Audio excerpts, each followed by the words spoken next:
Selamat sejahtera kepada pelajar-pelajar sekalian. Hari ini kita akan sambung unit 14 ya, iaitu menangani konflik identiti diri asas pembentukan personality. Dalam minggu lepas kita telah bincang tentang ciri-ciri individu yang mengalami konflik dan tidak mengalami konflik identiti diri ya.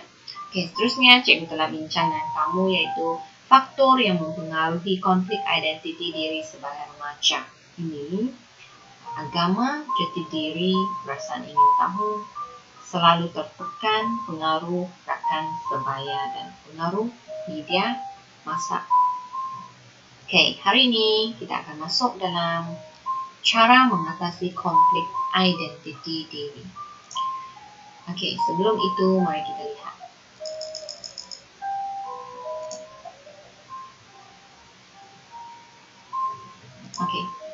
Zaman remaja merupakan peringkat pembentukan identiti.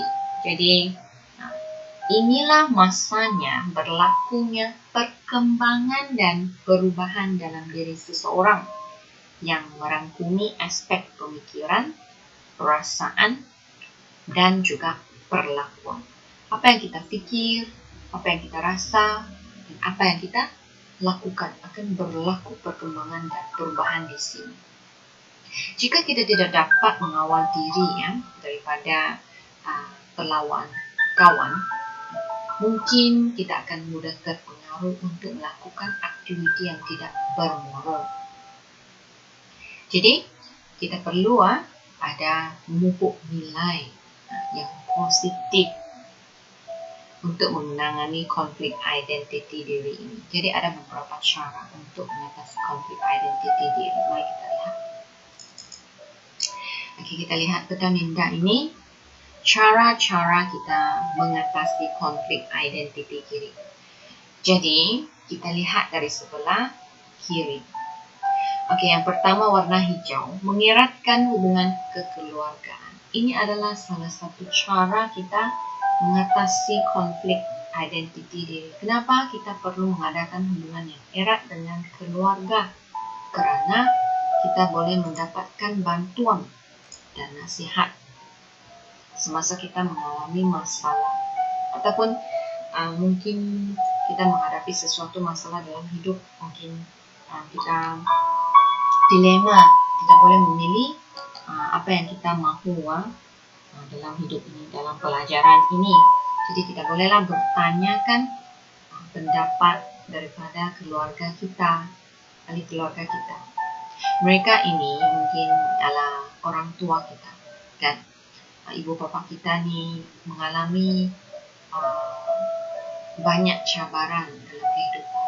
Jadi mereka ada kelayakan untuk memberikan bimbingan kepada kita. Mereka ini pernah melalui kehidupan lebih awal daripada kita.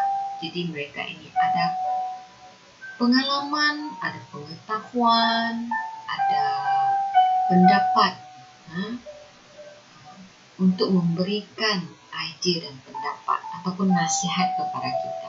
Kita jangan pandang rendah tentang orang tua kita, ibu bapa kita. Jangan. Kerana mereka ni telah berusaha membesarkan kita. Mereka mengorbankan banyak masa, tenaga untuk membesarkan kita, untuk menjadikan kita seorang yang sempurna. Jadi itu adalah satu budi yang kita tidak boleh bayar sepanjang hidup kita. Jadi apakah yang perlu kita buat? Yaitu kita sentiasa menjadi orang yang lebih sempurna, orang yang lebih baik untuk membalas budi ibu bapa kita. Bagaikan guru menginginkan pelajar menjadi seorang yang lebih baik, sama juga ibu bapa inginkan anak-anak mereka menjadi lebih baik. Seterusnya yang kedua, yang warna kuning, tidak melakukan perkara yang bertentangan dengan adat dan budaya dalam masyarakat. Itu yang tidak boleh dilakukan. Kita ada agama, kita ada budaya. apakah yang dilarang kita jangan buat. Kita jangan sengaja menentang ataupun melanggar larangan tersebut, kerana akhirnya kita sendiri yang akan rugi. Contohnya dalam agama tidak membenarkan kita menggunakan tidak membenarkan kita berbohong, tapi kita berbohong, ataupun tidak membenarkan kita mencuri, tetapi kita mencuri. Siapa yang merugi? Nama kita sendiri yang akan tercela. Okey. Seterusnya, berfikiran positif dalam menghadapi sebarang masalah. Ya, dalam hidup ini pelbagai masalah. Contohnya, kita menghadapi masalah dalam pembelajaran. Mungkin kamu berasa susah untuk mempelajari matematik. Kenapalah saya balik-balik ulang kaji tidak dapat? Mungkin kita boleh berfikiran positif, iaitu dengan banyakkan latihan latih tubi ini, dengan pengajaran daripada guru, dengan bantuan daripada rakan-rakan, kita dapat menyelesaikan masalah matematik yang susah. Kan? Cara mengatasi konflik identiti diri. Contohnya, yang seterusnya, warna biru mengamalkan gaya hidup sehat dan positif. Apa itu gaya hidup yang sehat? Bersenam sekurang-kurangnya 3 kali dalam seminggu, mendapatkan tidur yang mencukupi, dan bukannya bersengkang mata untuk melayan online game PUBG, untuk melayan online game, untuk melayan Mobile Legends sehinggalah larut malam, sehingga kita tidak dapat jaga ataupun kita tidak terjaga terbangun pada sebelah pagi untuk mengikuti kelas PDPR. Okey. Gaya hidup yang sehat ini membantu kita berfikiran positif. Seseorang yang mendapatkan tidur yang cukup ini, dia akan berfikiran lebih positif daripada orang yang kurang tidur. Dia tidak mudah marah, dia boleh mengawal emosinya dengan lebih baik. Seterusnya, berkawan dengan individu yang positif. Ya, kita memilih kawan ini mesti memilih kawan yang positif, sentiasa berfikiran positif, sentiasa menjadi motivasi, inspirasi kepada kita, dan bukannya mempelawak kita untuk membuat sesuatu yang tidak baik. Seterusnya, warna purple, selalu mengamalkan dan menghayati ajaran agama. Itu yang cikgu selalu tekankan. Dalam kehidupan ini, apakah yang menjadi panduan utama dalam hidup? Yaitu agama. Sebab agama ini diturunkan oleh Tuhan dan bukannya ditulis oleh manusia. Peraturan dan undang-undang boleh berbeza di setiap negara, tetapi ajaran agama sama sahaja dalam satu dunia. Tidak boleh mencuri, tidak boleh berbohong. Contohnya, tidak boleh kita menyakiti hati orang lain. Kita harus berbaik-baik antara satu sama lain. Itu adalah ajaran dalam agama.